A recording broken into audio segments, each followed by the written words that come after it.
स्वागत है आप सबका। मैं Vivek Bindra, international motivation speaker, leadership consultant, business coach. आपको सफल बनाना मैंने जिम्मेदारी ले ली है। बहुत सारे व्यापारी आज भी मेरे देश में मुंगेरी लाल की तरह काम कर रहे हैं। कौन है मुंगेरी लाल पता है आपको? ये वहां धंधा खोलता है जहां सबका चल रहा है। इसकी जूस की दुकान चल गई, चलो अपनी खोल देते हैं। इसका छल्ली भुट्टा चल गया, मेरा लगा देते हैं। इसकी बिक रही आइसक्रीम तेज, मेरा भी लगा दे आइसक्रीम का ठेला। ये मुंगेरी लाल की तरह धंधे करेंगे तो लोग आएंगे और एक साथ लाइन लगा के। देखिए, धंधा वो होना चाहिए जिसमें दूसरा घुस ना पाए। एक बार और कमान, मोनोपोली कैसे क्रिएट करें?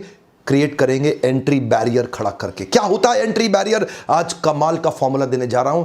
हाईवे पे जाओ, एक कचौड़ी वाला चल जाता है, 50 और आ जाते हैं। एक मोमोज वाला चल जाता है, 50 और आ जाते हैं। एक छल्ली वाला चल जाता है, 50 और आ जाते हैं। क्या हो रहा है ये देश के अंदर? ऐसे धंधा किया जाता है। हमारे देश के व्यापारी सब मुंगेरी लाल बने हुए हैं। आज वही मुंगेरी लाल को बाहर निकालूंगा। मैं आपसे बात कर रहा हूं, ध्यान देना। व्यापार ऐसा करूं कि दूसरा घुस ना पाए। अपने बिजनेस को एक मोनोपोली अपनी मार्केट में कैसे क्रिएट जानना चाहते हैं? कुछ टिप्स देने जा रहा हूं। मेरा पहला टिप है, मैं जो आपके सामने टेक्निक्स दे रहा हूं उनको बोलते हैं एंट्री बैरियर। क्या कहते हैं? Entry barrier. अपने व्यापार को कुछ ऐसा बना दो कि दूसरा वाला पीछे से घुस ना पाए। ये देखिए, ये नीला समुद्र है, ये लाल समुद्र है। इधर सब के सब आपस में लड़ रहे हैं। इसने एक बैरियर क्रिएट किया, ये आगे निकल गया, बाकी पीछे रह गए। अपने व्यापार में आगे निकलना चाहते हो? सारे टिप्स देखना ध्यान से। ये आगे निकल गया, बाकी पीछे, आपस में एक दूसरे कट थ्रोट। क्या बोल रहे हैं? कट थ्रोट, एक दूसरे का गला काटने में लगे। क्या आपके साथ भी डिस्काउंट देना पड़ता है आपको? उधारी देनी पड़ रही है आपको? ये डिस्काउंट उधारी सब बंद। आज धंधा करेंगे कैश में, मुनाफा कमाएंगे मोटा। ध्यान दीजिए आगे कैसे निकलना है। मेरा पहला पॉइंट है इंटेलेक्चुअल प्रॉपर्टी प्रोटेक्शन। क्या अर्थ हुआ इसका? कोका कोला का एग्जाम्पल देते हैं आपको। कोका कोला क्या है? एक ऐसा सोल्यूशन सिरप बनाया है कोका कोला ने। अपनी कोल्ड ड्रिंक खुद नहीं बनाता, बॉटलर को बोलता है कार्बोनेटेड पानी मिलाओ, चीनी मिलाओ मेरे सिरप में। उसके सिरप के बारे में 1891 से शुरुआत करी, आज तक सिरप के बारे में किसी को नहीं पता कि कोई जानता ही नहीं उसका सिरप कैसे। इसको क्या बोलते हैं? Trade secret. एक्चुअल फॉर्मूला आज तक कुछ ही गुमनाम लोगों को पता है, और वो गुमनाम कौन है? उनका कोई नाम नहीं, उनकी कोई पहचान नहीं। कर्नल सैंडर्स ने भी केएफसी के अंदर ऐसा ही ट्रेड सीक्रेट जनरेट किया अपनी सीक्रेट रेसिपी के साथ में। किसी को नहीं पता चलता, लेकिन बिजनेस बहुत स्केल अप कर दिया। क्या आपके बिजनेस में भी आप कुछ ऐसा कर सकते हैं जिससे एंट्री बैरियर जनरेट हो जाए? कुछ एग्जांपल आपके लिए तुरंत अप्लाई होंगे, कुछ आपको सोचने पड़ेंगे। मेरा अगला पॉइंट सुनिए, patent and licenses. Patent and licenses ये यूरोपियन अमेरिकन कंपनीज बहुत करती हैं। अच्छा, हमारे देश में भी कुछ मुंगेरी लाल, चवन्नी लाल उसको बना लेते हैं, लेकिन डर के मारे किसी को पता ना लग जाए, किसी को पता, धंधे में केवल अपने बेटे को बिठा लेते हैं।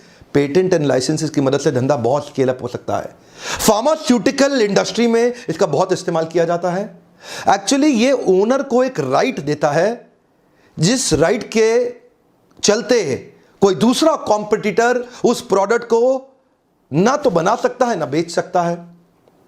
फार्मास्यूटिकल इंडस्ट्री के अंदर दो प्रकार की मेडिसिन बनती हैं, एक है जेनेरिक और दूसरी है मॉलिक्यूल। जेनेरिक मतलब जनरल, जो सबके पास है। मॉलिक्यूल मतलब आपने अपने R&D के अंदर वो स्पेसिफिक आइटम बना ली जिसका आपने पेटेंट ले लिया।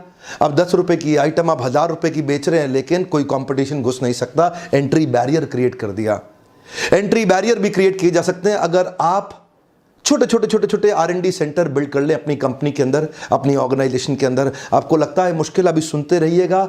आसान कई तरीके हैं, और एक ऐसा तरीका है जो आपको सफल पक्का बना देगा, वो लास्ट में बताऊंगा। अगला वाला एग्जाम्पल तो आप रोज अपने जीवन में देख रहे हैं, डिस्ट्रीब्यूशन नेटवर्क। ये डिस्ट्रीब्यूशन नेटवर्क भी एंट्री बैरियर क्रिएट कर देता। जानना चाहते हैं कैसे? नोकिया का डिस्ट्रीब्यूशन नेटवर्क बड़ा था, लेकिन अंदर से खोखला, कमजोर था। नोकिया अपने डिस्ट्रीब्यूटर रिटेलर को 15-15, 20-20, 25-25 रुपए दिया करता था मार्जिन में। लोग इंतजार कर रहे थे कोई आ जाए नोकिया को पीटने के लिए, रिटेलर, क्योंकि रिटेलर थके हुए थे। 20 रुपए के मार्जिन पे मोबाइल बेचा करते थे। नोकिया ने ध्यान नहीं रखा अपने डिस्ट्रीब्यूशन नेटवर्क का, लेकिन वहीं कौन आ गए? Oppo, Vivo. Highest margin they रहे हैं, आज सबसे बड़ा मार्जिन दे रहे हैं। किसी भी रिटेल की दुकान पे चले जाओ, वो बोलेगा सबसे बढ़िया मोबाइल ओप्पो का है, ले लो। सबसे बढ़िया मोबाइल ओप्पो का है, ले लो। ओप्पो वीवो की वो तारीफ करता है। क्यों? ओप्पो वीवो ने आज डूबते हुए रिटेलर को ऐसे रिटेलर को जिसको फांसी लग जाती, मर जाता बेचारा, क्योंकि उसके पास मार्जिन नहीं था, खर्चे के लिए पैसा नहीं था। आपको पता नहीं मोबाइल जो का धंधा है ना, बहुत कम मार्जिन का है। मोबाइल में बहुत ज्यादा मार्जिन नहीं होता, लेकिन ऐसे मोबाइल रिटेलर को बचाने के लिए ओप्पो और वीवो आए हमारे देश के अंदर। उन्होंने डिस्ट्रीब्यूशन नेटवर्क पावरफुल बिल्ड कर दिया। आज रिटेलर, डिस्ट्रीब्यूटर ओप्पो वीवो की तारीफ करते हैं, क्योंकि उन्होंने उनका ध्यान रखा है। आज ओप्पो वीवो ने डिस्ट्रीब्यूटर रिटेलर्स की जिम्मेदारी उठाई है, और आज डिस्ट्रीब्यूटर रिटेलर ओप्पो वीवो के लिए बहुत लॉयल हो गए हैं। बाकी सारी हैंडसेट कंपनी के लिए एंट्री बैरियर क्रिएट हो गया है। क्या हो गया है? Entry barrier. इसको बोलते हैं एंट्री बैरियर।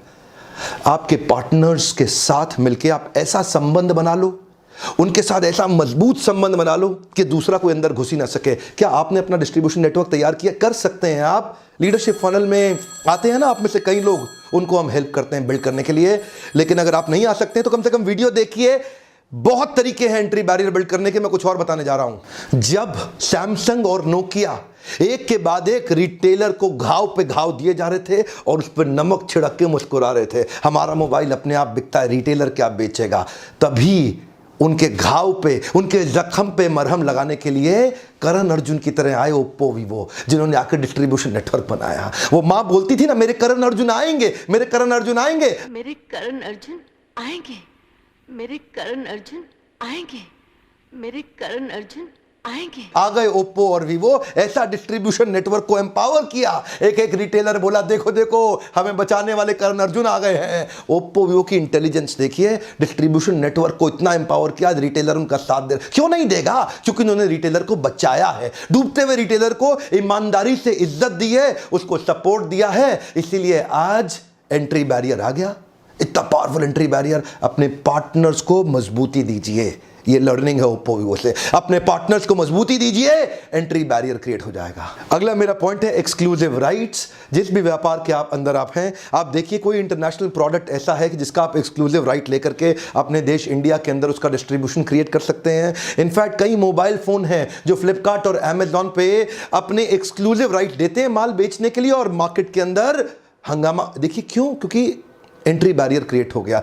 जैसे एमआई के फोन, मोटोरोला, लेनोवो, ये एक एक महीने के लिए अपने प्रोडक्ट को एक्सक्लूसिव केवल फ्लिपकार्ट को देते हैं या अमेजॉन को देते हैं। फ्लिपकार्ट ने तो काम ही ये कर रखा है, 70% जब भी एक्सक्लूसिव धंधे का काम आएगा तो फ्लिपकार्ट ले लेता है। ये उसका तरीका है बिजनेस करने का। एंट्री बैरियर क्रिएट कर दिए। देश के सारे रिटेलर तंग होते रहते हैं फ्लिपकार्ट के कारण। जितने मोबाइल रिटेलर परेशान हैं फ्लिपकार्ट और अमेजॉन से। अमेजॉन थोड़ा पीछे है, वो 30% लेता है। फ्लिपकार्ट सबसे ज्यादा एक्सक्लूसिव सेल्स की डील्स उठा लेता है मार्केट के अंदर। ये भी एंट्री बैरियर क्रिएट करने का तरीका है। कोई भी आपकी इंडस्ट्री के अंदर ऐसा प्रोडक्ट जो अभी भारत देश में नहीं बिक रहा, उसका जो भी ओरिजिनेटिंग कंट्री है, उस कंपनी को वहां कांटेक्ट करके उसके एक्सक्लूसिव इंडिया सेलिंग राइट्स, अगर आप में दम है तो आप ले सकते हैं। एंट्री बैरियर क्रिएट हो जाएगा, कोई कंपटीशन आपके अगेंस्ट खड़ा नहीं हो पाएगा। अगला मेरा पॉइंट है इकोनॉमीज ऑफ स्केल।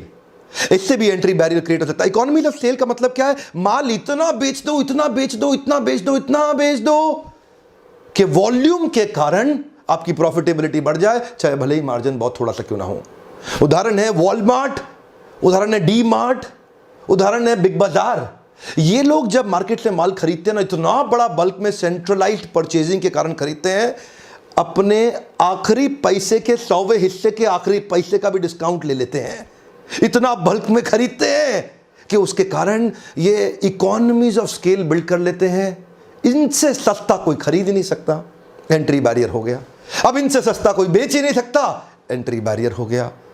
आप अपने बिजनेस को बहुत बड़ा करके, मार्जिन्स कम करके, ऐसा प्राइस मार्केट में ऑफर कर सकते हैं जिसमें एंट्री बैरियर क्रिएट हो जाए और कोई और। यही तो डील रहती है इसकी बिग बाजार की। आप सोचते होंगे इतना माल सस्ता कैसे दे देता है, यही तरीका है उनका।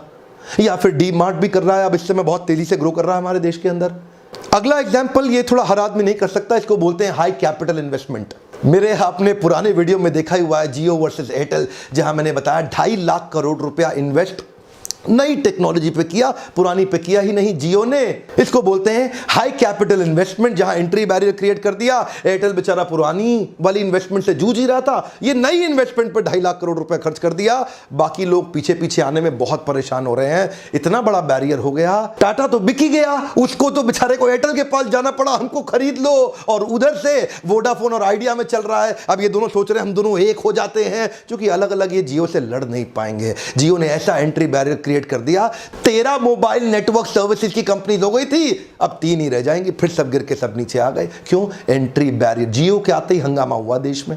अगला मेरा पॉइंट है प्रोप्राइटरी टेक्नोलॉजी, और एग्जांपल मैं दूंगा आपको माइक्रोसॉफ्ट विंडोज का। माइक्रोसॉफ्ट विंडोज के कई वर्जन हैं, सारे वर्जन अगर आप देख लें तो उनका मार्केट शेयर आज अबाउट 90% है। No doubt, Bill Gates has 90% gross margin also because of the proprietary technology. Therefore, he is the richest billionaire in the world. Richest billionaire in the world. जानते हैं क्यों? इसी को बोलते हैं एंट्री बैरियर। आपके लिए थोड़ा आसान तरीका, एक्सीलेंट कस्टमर सर्विस। एग्जाम्पल बहुत हो सकते हैं, लेकिन मैं जुबिलियंट ऑर्गेनोसिस की company called brand Domino's pizza, more than 60% market share organised industry के अंदर, delivering piping steaming hot pizza at your door step in less than 30 minutes और फॉर फ्री। क्या एक बार और? 30 मिनट के अंदर पिज्जा आपके घर पे, नहीं तो फ्री हो गया जी, फ्री हो गया। ये जो डोमिनोज ने एक्सीलेंट एक्सपीरियंस क्रिएट किया ना, एंट्री बैरियर हो गया। दोबारा कई पिज्जा वाले आए, आधे बंद हो गए और आधे सर्वाइव करने के लिए सांस फुला रखे हैं, पिज्जा टाइम से पहुंचा नहीं पा रहे। इसको बोलते हैं एंट्री बैरियर। मेरा अगला एग्जांपल है ब्रांड इक्विटी। वैसे इसके ऊपर मैं 2 वीडियो ऑलरेडी डाल चुका हूं, पर एग्जांपल आज जो मैं आपको दूंगा वो है एमसील। एमसील एक्चुअली क्या है? एक ब्रांड का नाम है। एमसील प्रोडक्ट का नाम नहीं है। एक बार और, सिनोनिमस ब्रांडिंग का एग्जांपल है। देश का नमक टाटा, ठंडा मतलब कोका कोला, नूडल मतलब मैगी, एडेसिव मतलब फेविकॉल। आज इतनी सारी सिनोनिमस ब्रांडिंग हो रखी है, उससे एंट्री बैरियर जनरेट हो जाता है। एमसील ने भी एंट्री बैरियर जनरेट कर दिया। एमसील होता क्या है? एक्चुअली प्रोडक्ट को बोलते हैं एपॉक्सी कंपाउंड, लेकिन प्रोडक्ट के बारे में किसी को नहीं पता। वो ब्रांड इतना पॉपुलर हो गया कि प्रोडक्ट एपॉक्सी कंपाउंड का नाम तक किसी को नहीं पता। एंट्री बैरियर हो गया। जिसको खरीदने की जरूरत पड़ेगी बोलता भैया एमसील देना, भैया एमसील देना। कभी नहीं बोलता एपॉक्सी कंपाउंड देना, भैया एमसील देना। एंट्री बैरियर हो गया बाकी सारे ब्रांड्स के लिए। आपने वो पुरानी एड देखी थी? जिसने देखी हंस हंस के लोटपोट हुआ था। क्या बोला? वो मोटा सा हट्टा कट्टा लड़का अपने पिता से बोलता है 2 जीरो और डालो, 2 जीरो वसीयत में और डाल दो। वो पिताजी की बेचारे शरीर छोड़ने ही वाले थे, लेकिन वो जीरो डलवाया जा रहा था नीचे साइन करा के। तभी एक बूंद टपकी और पहले का 1 मिट गया। एक टपकती बूंद आपकी जिंदगी खत्म कर सकती है। वहीं एमसील फेमस हो गया, एक एंट्री बैरियर क्रिएट हो गया। अगला मेरा पॉइंट है लॉयल्टी बियॉन्ड लॉजिक। और आपको पता है ना, मैं हर पॉइंट के पीछे केस स्टडी देता हूं। मेरे क्लाइंट्स हैं, अच्छा हमदर्द भी मेरा क्लाइंट है। हमने क्या देखा, हमदर्द के कुछ प्रोडक्ट थे जो हैदराबाद के अंदर इस्लाम प्रैक्टिस करने वाली कम्युनिटी के बीच में बड़े पॉपुलर थे। यूनानी प्रोडक्ट और प्रोडक्ट भी बड़े शानदार थे। बीच में हुआ ऐसा कि हमदर्द की कंपनी के अंदर स्ट्राइक हो गई, शायद लेबर यूनियन से हुआ होगा, और वो प्रोडक्ट बनना नहीं।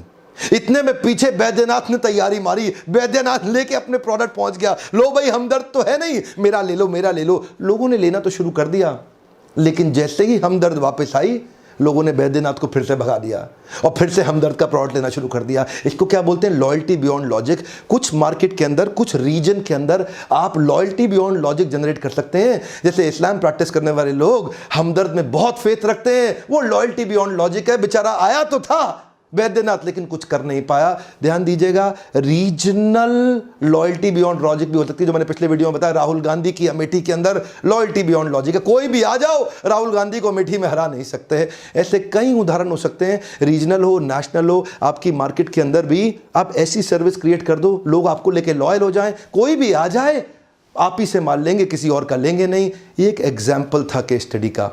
क्या आपके मन में कुछ सवाल आ रहे हैं कि ये आपके बिजनेस में कैसे इंप्लीमेंट होगा?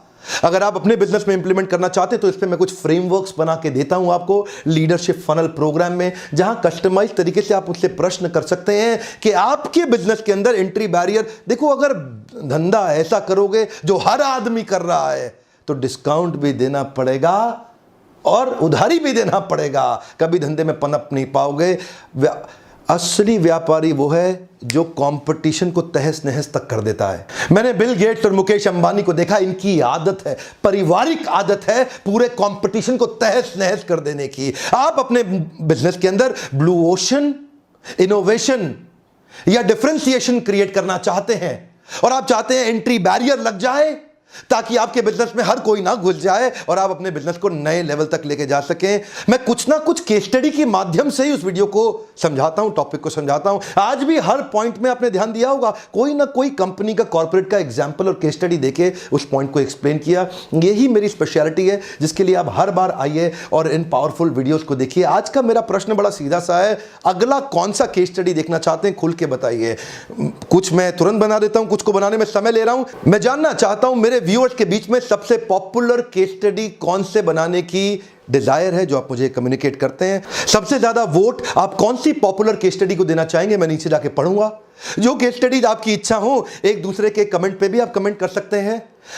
और प्रयास मैं करूंगा तुरंत सबसे ज्यादा डिमांडेड केस स्टडीज पे अपना अगला वीडियो बनाने के लिए। मेरा पर्पस है मैं ऑथेंटिक एंटरप्रेन्योरशिप और कॉर्पोरेट लीडरशिप इस देश में बिल्ड करूं। अगर इस प्रकार की वीडियोस आपको पसंद है, तुरंत थम्स अप, लाइक दीजिए, मेरा भी उत्साह बढ़ता है। शेयर हर उस व्यापारी को करिए व्हाट्सएप ग्रुप में जिसको इस प्रकार के वीडियो से मदद। एक मैं रिक्वेस्ट कर रहा हूं, कुछ आपका नहीं लगना, यही शेयर का बटन है, व्हाट्सएप पे दबा दो और अलग अलग ग्रुप्स में डालो ताकि लोग इनको देख के उनका फायदा हो सके। हमारे देश के व्यापारियों का मेरा पार्टनर बनने के लिए, वीडियोस देखने के लिए आपका फिर से धन्यवाद।